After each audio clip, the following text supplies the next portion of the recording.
it feel to have your character now be generational and reach so many more people? It's amazing, you know. The character, he's never gone away. You know, the Daniel LaRusso is part of American pop culture, American cinema. You're iconic. You could say it, I can't. But I agree. You know, having the adult version of him and to, you know, recall those events of the original film and then bring that forth and then expand on the universe in present day and it be relevant today and yet nostalgic comfort food of yesterday is like the perfect storm, perfect marriage, you know. These writers who you've probably spoken to, they are, you know, they're the three youngest Karate Kid fans that are writing the show that they believe the fans want to see. So they care about it. They understand the humor, they understand the drama. I mean, you've seen this series. It goes from, it's hilarious, and then it gets very dramatic and real. And relatable. And relatable. And those are, it's not an easy tone to strike, especially on a film that at its time was taken seriously as entertainment. Over time has become parodied by every late night talk show host or How I Met Your Mother or Hannah Montana or you know, everyone's had a wax on, wax off, sweep the leg joke, and you know, so being able to still take that and understand where the humor is real and the story we care about, and still have that parody level of internet. Who's the real bully? Was the kick legal? We're all part of it. You know, it's fun. Can you talk a bit about the continuing legacy of not only yourself, your character, and the entire show, but Pat Morita himself? Yeah, that was of utmost importance to me. I wouldn't sign on unless I knew. I said that right. I said the Miyagi character and his influence on LaRusso as an adult needs to be woven through the entire series. Otherwise, I'm not interested, because it wouldn't be that.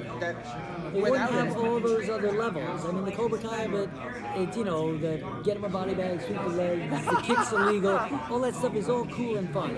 And it's great, and it services the show and the whole concept of John Kreese, Johnny Lawrence, the bad sensei kind of thing. You know, that is the Cobra Kai world. Without the Miyagi element, which was the soul of the movie, it then becomes a one-off idea.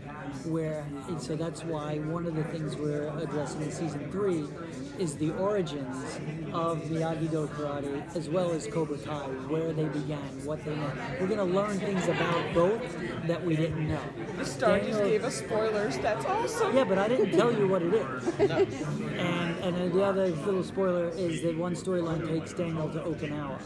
So there's going to be some element where he is going to gain, be it positive or negative, I don't know this yet, some information that we all learn. And that's what these guys do so well.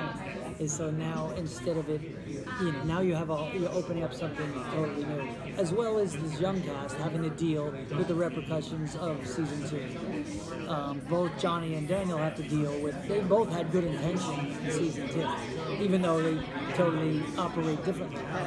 But their intentions were good, and they both failed on paper.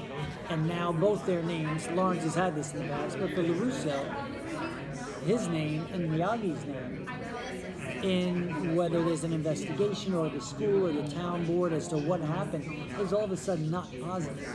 So I think the stakes are pretty high, and we have a lot of splinging to do, a lot of cleaning up to do.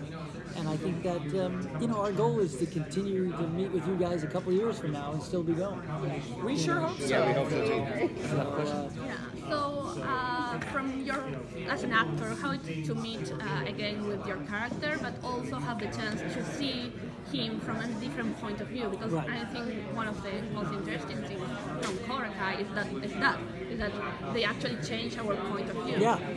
It does. And no matter what prism you look through, it's of a different, you know, I mean, one of my favorite scenes in season 1 is when Johnny Lawrence is sitting down drinking a beer with Miguel, and he says, let me tell you about LaRusso. He tells him the whole story of the Karate Kid movie from a totally different angle, but yet we're seeing the same scenes. It's just from a different perspective. That's the beauty of this whole show, is that from each angle, I mean, you look at, say, you know, episode 5 of season 2 when they vandalize Miyagi-Do, they spray paint the car. Now, from LaRusso's perspective, he comes in that this is, you are this teacher to these kids. Someone did this. This falls on you. From the perspective of Johnny, he has no idea what was done. So he, you know, it's two totally different perspectives on the same thing, and how Johnny responds to it by trying to correct the wrong, and Daniel responds to it in his way. That's what makes it interesting. And there's every episode your allegiance can change. You know, yes, the onset of is like people say, oh, now I feel bad for Johnny. I'm not sort of rooting for them. Sort of, they've certainly written it in that direction. And now we're at a place where they both need to dust off, come back up. So it'll be interesting. I think you're going to want to root for both of these guys. But then they'll come together and one will piss the other off, and then you'll have one to pick to choose to root for. And it just keeps the ball up in the air. I think that's the goal. In the second season, your relationship with your wife kind of went up and down, and then we got to a good place, and then everything happened with the kids. Right. And then also with the possibility of Allie coming back into the picture, where do you think things are standing? I know, it's interesting. I think it's important. Early on when they pitched this, I said, so how's his marriage? Maybe, you know, let them go through some, because that's real. Yeah, I've been married 32 years and not every day. Congratulations. Thank you. But you know, it is work, and it's the most rewarding thing in my life. And so I want to delve into that. And I think for Amanda and Daniel, especially now, and in the business is going to be failing further, which will be, he's going to have to recalibrate everything, his career, his life, where Miyagi sits and Miyagi-Do sits in his life, where his family sits in his life, and where his business sits. So there's a lot on his shoulders. He had no intentions of opening up a dojo. That was because of the Miyagi-Do thing. He felt he had the need to spread the gospel in a positive way, otherwise the negative would have been spread. So he took on this messiah role, and that has backfired. You know, and as I talk it through, I get more excited about how many layers of stuff I'll have to deal with. I believe that their relationship and their marriage is good at its foundation, but they are in a place where they're going to have to wade through that muck to find that. And that's what you have to do. And as far as Allie with an eye, and if she shows up, I'm sure that would conjure up feelings, and it's been a long time. So, we'll see. We shall see. Thank you. So after the events of the end of season 2, Yes, sir. How do you think Johnny feels about his no mercy rule? Well, he changed it a little bit halfway through season 2, where he says, sometimes we show mercy. He learned at the end of season 1 that the no mercy tactic may not be the right way. When he's saying, you don't punch when the guy's back is turned or when he's injured. So Johnny's philosophy of no mercy is already changing. And but now at the end, his student showed no mercy, showed mercy, and then this horrible thing happened. So Evolution in action. yeah, he told him not to, have a little mercy at one point, and that advice didn't work out so well either. So, If Allie is introduced in season 3, how do you think that will affect your character and Daniel's character and the dynamic there? Well, I have no idea, honestly, because I haven't read anything yet. As the actor that plays Johnny, that's the one that got away. He never recovered from that loss. And as much as I really think he genuinely is falling for or have fall for Carmen, Miguel's mom, and it's a real genuine thing happening there. There's something that's really deep. So I know for Johnny, if she steps back into his life, that's going to throw a whole bunch of conflicted emotions and feelings up. And I'm sure they would have some conversations about, you know, that mirrored the past in conversations that she would have had to him, which brings up a whole lot of stuff. And then if, you know, Daniel's married, so, you know, I don't know how much if it could really complicate things for him if he you know. I think that addition of Allie into the mix it would be awesome. And you know, she's a strong woman, and you can see in the new, you know, she's off and she's a doctor and she's successful, and so you know, we need another strong woman to help these boys with their toys and nunchucks. Yeah. So how it's for you to see new generations engage with the story that we grew up? I'm fascinated by the fact that young kids that are 6, 7 years old that are watching the show with their parents, you know. It's amazing. It's surreal, you know. I mean, there's generations of, you know, you guys are probably too young, most of you, to have been to seeing the Karate Kid in theaters, but, you know, those are the kids that are now parents that have kids, and, you know, it's incredible.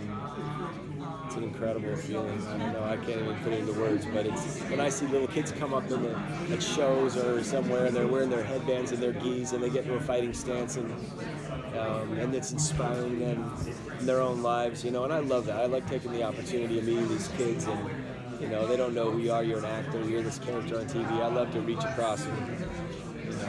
Well, this is your character now. Yeah. Can you talk a bit about how Sure. involved you are in telling the writers and such what you think Johnny would actually do, how he would react to these various scenarios? Yeah, I do say that, but it's to no avail because, you know, but, you know, the one thing is great is that I know the direction that Johnny wants to go in his heart, and they can kind of write whatever they want, and he could still be going that, I'm still going to be going that direction in my heart no matter what the scenes are happening around me, so. You know, Johnny's always tried to survive. Even from the beginning of the Karate Kid, he says, I have 1 year to make it work. I'm an next generation. I'm going to make it work. I'm not, you know. And then Daniel LaRusso comes to town and takes his girl, and all this happens. He's trying to get on his horse and make it work. But the guys don't, the writers are great. They've got this right. And I like staying on my toes. I like getting a script and going down that path and trusting it. About the physical toll, the training, and the stunt coordinators, and that sort of thing, for you personally. Yeah, I love it. I love it. We could use more of it. We did Karate Kid. We had 3 months to train for the film. This one we have sometimes a day, you know, to choreograph a fight. So, but it's great. Martial arts is great. I love doing the fights. What's been the hardest physical fight scene for you to do so far? I think the one that we had at the beginning of season 2 with Kreese was super difficult, and mostly because we just move at different speeds. And so I jammed my toe one time. I moved forward and he didn't move back in time, and I choreography and jammed my toe. I had to pull my toe out. You know, I did a spinning kick and pulled a muscle, and I tackled him to the ground. That time when I tackled him to the ground, and I literally grabbed him and hit the ground head first probably 6 or 7 times, and I got a raging headache after that. And when I was done with that, I was limping, and my toe hurt, and my head hurt. And but it doesn't happen like that with the stunt guys, because the stunt guys, you're going at, you know, it's just a different precision, and even in contact, you know. The fight scene with Ralph too, you know, Ralph and I are doing, we had maybe a few days to learn that fight, and I'm throwing a hook, and he's blocking it, and he's blocking every time, and it's like hitting a piece of wood. So all of a sudden your arms get black and blue. You know, you do it with the stunt guy, sometimes it can fake it better. So doing it with the actors is always more challenging than working for me with the stunt guys. So I would definitely say the Kreese fight took its biggest toll on me. One last question.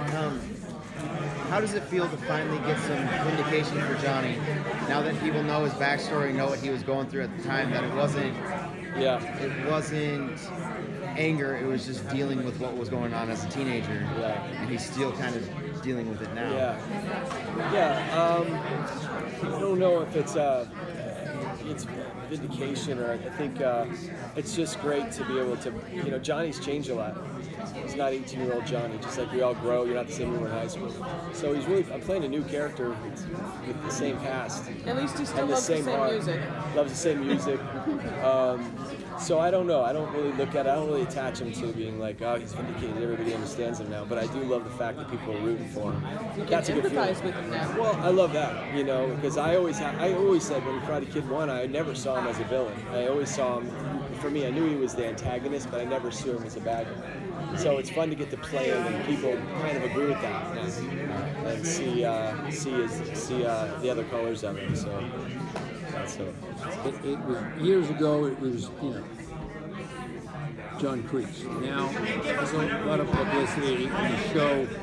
We do a lot of these kind of events, and the show, you have to get specific. You have to get more about your own identity, because if you don't do a lot of backstory on your character, they can only write so much, and you've got to really play with this, because this show has become iconic. So we never thought of it as being an iconic movie. We never thought of it as being iconic characters. Then all of a sudden this comes 35 years later and reinforces how iconic and how well structured the movies were. And it's now generational. It's still generational, and they write these kids generationally, in a sense where all the kids are written great. They're not written like the black hat and the white hats. It's not that way. So kids today who are so far sophisticated compared to when we made the movies, you've really got to entertain them with great ingenuity. And these writers do. And it's fantastic because they know more about our characters than we do. So when I initially met them, I had 5 pages of notes about how Cobra Kai got Cobra Kai as the name, how John Kreese, his background was like as an Army Ranger. They were ahead of me. They knew more about my character than I did. And as Bill and Ralph testified, same thing with them. So you trust these guys. And I really like doing the emotional ride that they write for my character. I'd much rather play that than the initial John Kreese, who was just tough and cold. And he's not a villain. He's really not a villain. He's a purist who really finds that Cobra Kai has had its integrity violated, and the only thing he ever cared about more than Cobra Kai was Johnny Lawrence, as the son he didn't have. And now Johnny Lawrence has violated the integrity of Cobra Kai by being somewhat merciful. But John Kreese can't have it. So it's not a matter of being villainous or dark. It's a matter of maintaining integrity. So where would John Kreese like to see, where's the future of Cobra Kai? Any upcoming season? I think, the future of Cobra Kai is, remember the difference between Miyagi-Do and Cobra Kai is that you can be in a tournament and you win the point in Miyagi-Do, and he basically, Pat Morita Miyagi treated karate as a defensive art. Well, John Kreese treats it as the offensive sport. So when That's an excellent way to put it. It's just the way I always thought of it,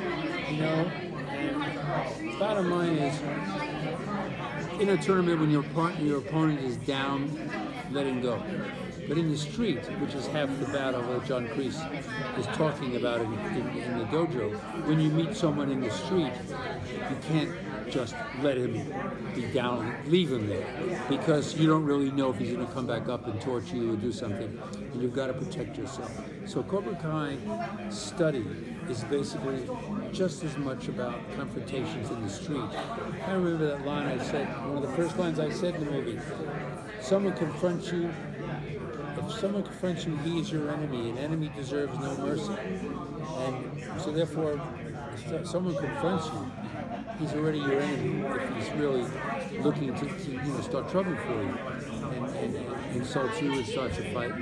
So Miyagi-Do is really about the tournament. John Kreese is about life. And I hope that answers the question, because it kind of, He's conflicted only with Johnny Lawrence. He's not conflicted about Cobra Kai. How physically demanding was that first fight that you had with Johnny?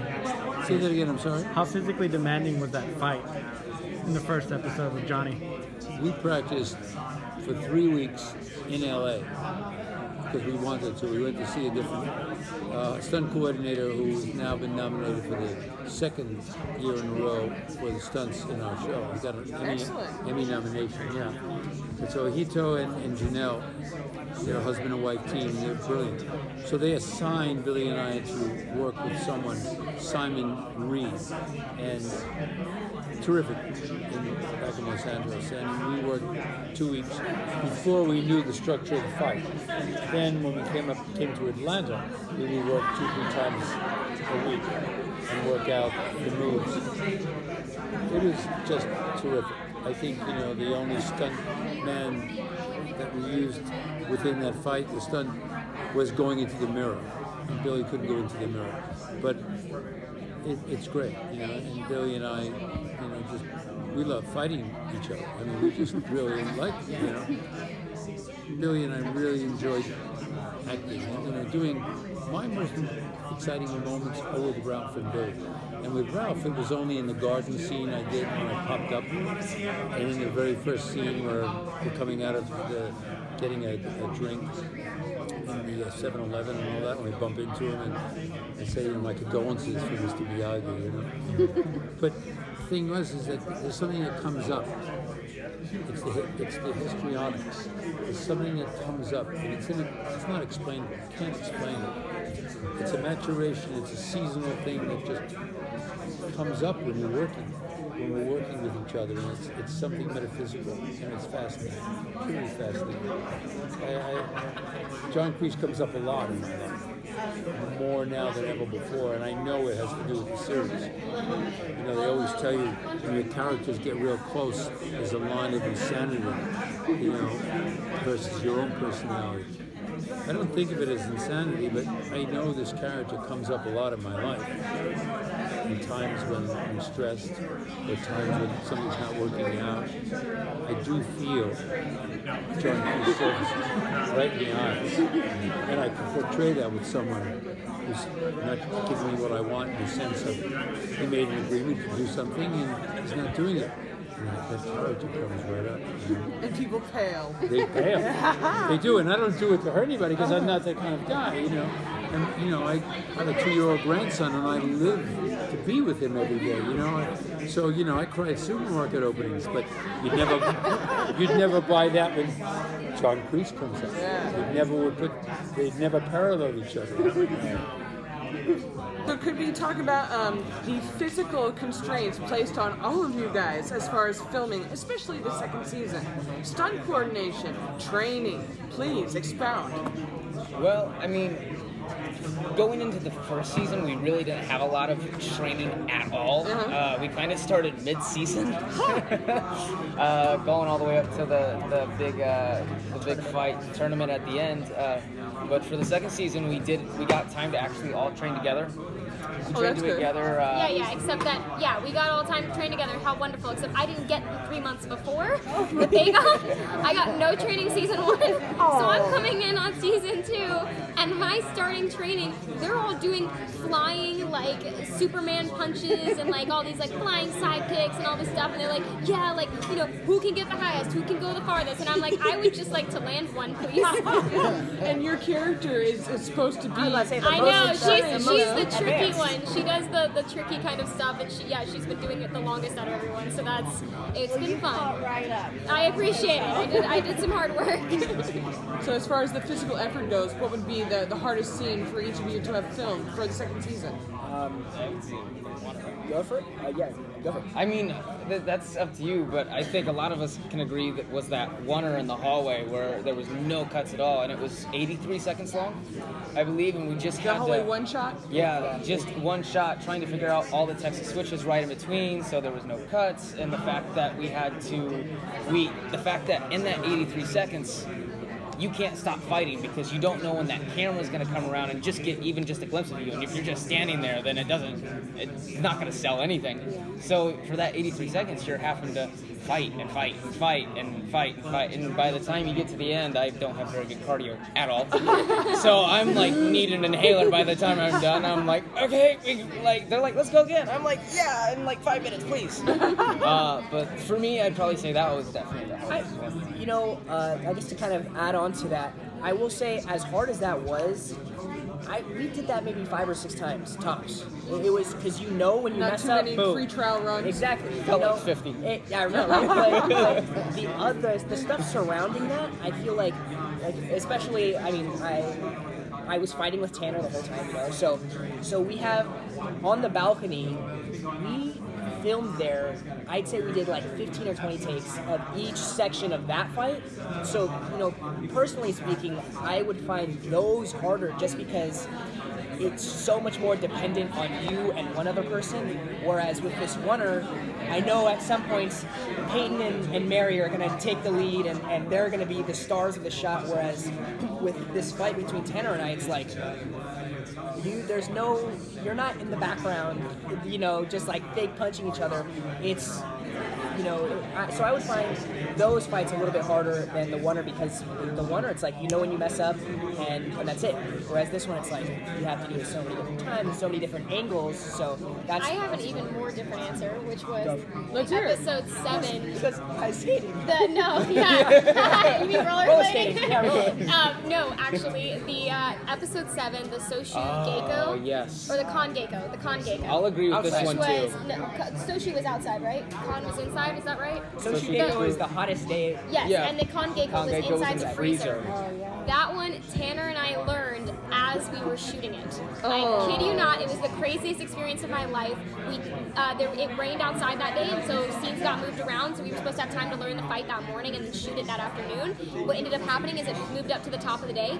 We shot all of the part where we're talking, and then right when we were supposed to start the fighting part, they're like, all right, go ahead and rehearse the fight. And we're like, we don't know the fight. And they were like, just step through it. And we're like, no, we don't know it. Like, we haven't learned it. We don't know where we're going to stand when. And they're like, okay, we're going to light the shot. You go in the Cobra Kai dojo and learn the fight. So Tanner and I, me with Tanner's stunt double, you with my stunt double, going back with just the two of us drilling it side by side over and over and over again, looking at each other, like practicing it. So that was the one I got the most black and blue bruises from, because we didn't have time to practice enough to be able to restrain ourselves. Hey, you guys are like tank tops and yeah, like shirtless. You guys and shirtless they're painting our lips to look cold, and they're like painting our noses to look cold, and we're meanwhile just going, okay, and then it's a left and then a right, and then it's a left and a right. And yeah, I know. Sorry to crush your heart. Do you think that Sam is done with karate after the events of the last season, and does she blame her dad for what happened? I think that there's a lot of cleaning up. There's a lot of recovery for Samantha. She's really stuck in a place of like, where does her loyalty lie and where does the blame lie? And I think those are all big questions she has to figure out how to answer. And I think more than anything, it's going to be a very like emotional journey for her, because she ended up in a place where, like, you know, there's just, when guys get into a fight in school, it could be considered really cool, and then if a girl gets into a fight at school, it might be perceived completely differently. And so it's coming at her from all different angles, and she has to figure out how to cope with all of these different perspectives and how to form her own opinion of what happened. You can lead the fight against sexism at such a young age. I have a question for you guys. Now, both of you, when the series started, were basically in broken places. And then you get built up all the way through season 1 and season 2 just to find yourself both broken at the end, physically and emotionally. How do you think season 3 is going to play out for these characters? How much do you know about season 3? Just about I know just nothing. as much About as you guys know about season 3. They are very I careful know to that tell us nothing. I know that we have a season 3. That is confirmed. Yeah. That's good. you know, for Miguel's character and for Robbie's character, I feel like we both have a lot of, you know, as Tanner said it before, there's a lot of forgiving that needs to be done, because I feel like where we ended off, it's very hard to see this gray area for both of our characters, because, you know, you have my character who's very much like poking at this guy like, I love her, like, look at her, like, she likes me, and Robbie's doing the same thing. Yeah, exactly. So you know, where season 2 ends is like, shoot, man, like, both of these guys deserved it. Like, you know, that you feel that for both parties. So I think in season 3, hopefully, I don't know what's going to happen, but hopefully there's some middle ground that can be made. And I think it'd be interesting to find that middle ground, because really when you look at both, I mean, you look at Miguel and Robbie's life, they have a lot of similarities. You know, they don't have dads, and they've grown up. Right? Yeah. So I think it'd be interesting to find that middle ground, because I think actually Robbie and Miguel would probably get along extremely well, being able to relate lives together. If they had the opportunity, you If know. they ever had the opportunity.